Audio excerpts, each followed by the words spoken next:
falange missionária, magos.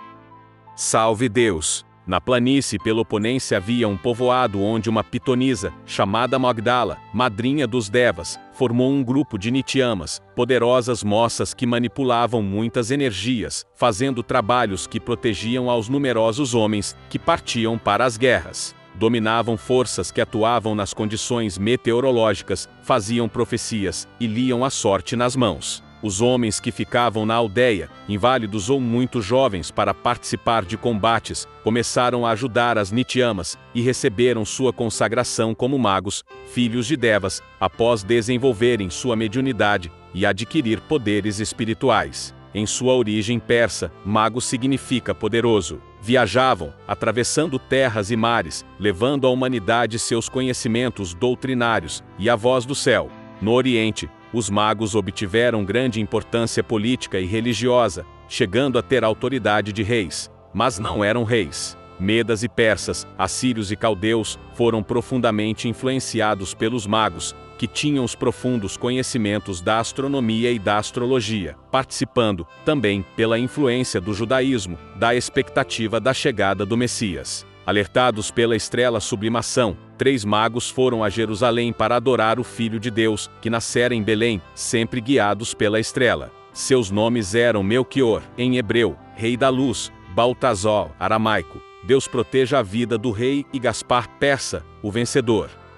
Os 3 reis magos são personagens citados na Bíblia somente pelo evangelista Mateus. Mateus 1-11. E, tendo nascido Jesus em Belém de Judeia, no tempo do rei Herodes, eis que uns magos vieram do Oriente a Jerusalém, dizendo: Onde está aquele que é nascido rei dos judeus? Porque vimos a sua estrela no Oriente, e viemos a adorá-lo. E eis que a estrela, que tinham visto no Oriente, ia adiante deles, até que, chegando, se deteve sobre o lugar onde estava o menino. E, vendo eles a estrela, regozijaram-se muito com grande alegria. E, entrando na casa, acharam o menino com Maria sua mãe, e, prostrando-se, o adoraram. E abrindo os seus tesouros, ofertaram-lhe dádivas, ouro, incenso e mirra.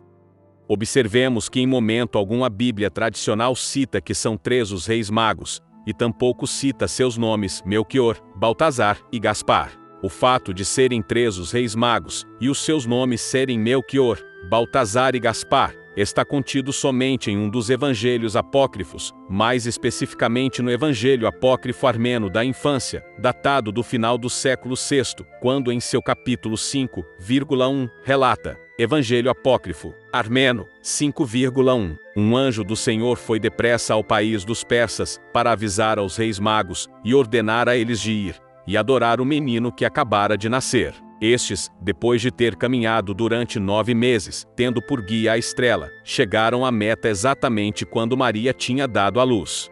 Precisa-se saber que, naquele tempo, o reino persiano dominava todos os reis do Oriente, por causa do seu poder e das suas vitórias. Os reis magos eram 3 irmãos: Melquior, que reinava sobre os persianos; Baltazar, que era rei dos indianos; e Gaspar, que dominava no país dos árabes. Naquela época, os 3 reis são chamados de magos não porque se dedicassem à magia, mas sim porque tinham grande conhecimento da astrologia. De fato, entre os persas se dizia mago aqueles mesmos estudiosos que os judeus chamavam de escribas, os gregos chamavam de filósofos e os latinos de sábios. Os presentes que os magos trazem para o menino Jesus têm um rico significado simbólico. O ouro, metal precioso por excelência, simbolizando a realeza. O incenso, perfume que se queima, é usado durante as celebrações de rituais e de venerações religiosas, como símbolo da divindade. A mirra, vinda de uma planta que, misturada com óleo, era usada para fins medicinais, cosméticos e religiosos, e também para embalsamar os corpos, simbolizando a esperança de uma vida após o desencarne.